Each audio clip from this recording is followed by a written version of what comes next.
देखे में तू लगता बड़ी ब्यूटीफुल हो कि तोहरा के पावे खातिर मचल बाटे चूल हो कि बोले के बतिया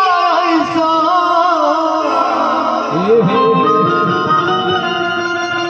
दिल तबाह करबो आइयो दादा ए कहां चल आई खइबो की खोराकी लेबो आओ ना ठीक कर रही है चलो काम बोले काहे देखे में तू लगता बड़ी ब्यूटीफुल हो आइयो दादा कि तोहरा के पावे खातिर मचल बाटे चूल हो कि बोले के बतिया ऐसा दिल तबाह करबो हाथ धर के बियाह करबो का हाला करो भाई देखो बियाह करेगा अब भैया नाचे वाह कि बोले के बतिया ऐसा दिल तबाह करबो कि तकत न ऐसे लागे जैसे बियाह करबो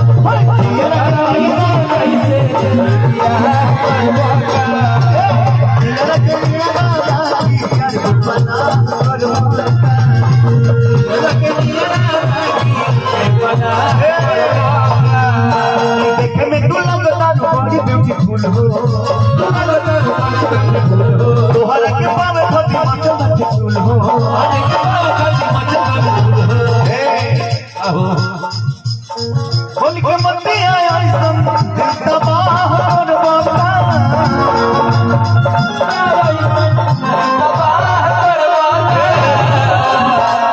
आये मुस्का बियाह करबो का कि ताकत ऐसे लागे जैसे बियाह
छोटी साली की साली भाई बड़की है या छोटी है अच्छा भाग्य हमरे बा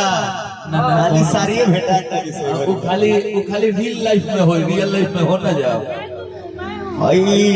भरल सभा में कहत रही का कहत ये अपने दीदियों के लगे जाए कहत रहत रही हां हाँ वायरल हो गई है हमारी साली बहुत अच्छा रहुआ ही बुझाते कि साली बड़ी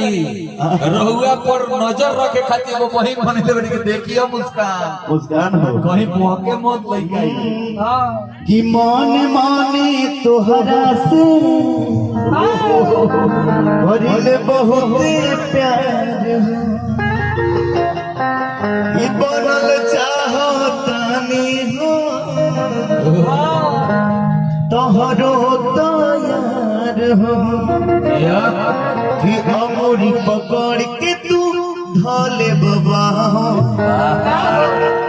ए बाबू इतना आसान नहीं खेरा हो कि अखिया में अखिया डाले कुछ हुआ एक बार साली से बोलो आई साली से बोलो खाली कोई नहीं बियाह करबो का है तरी के बियाह करबो का ना ना हो मना तनी और तनी स्वभाव में तनी देख छप रही है हम इस तरह से बोलेंगे, आप लोग जोर से आवाज करेंगे तभी बोलेंगे, नहीं बोलेंगे। आप लोग तैयार है ना? चिल्लाने में तैयार है ना? ए जीजा जी आप शादी करम का? हाँ भाई ए जीजा जी शादी करम का? हे तरीके बियाह कर बका ना ना सीधा काम ना करे। हो अब कहीं नहीं सर, हो मत सर एक बार ये आगे अखिया में अखिया डाली कुछ लगा कि तकता न ऐसे लागे जैसे प्यार दिल में मेरा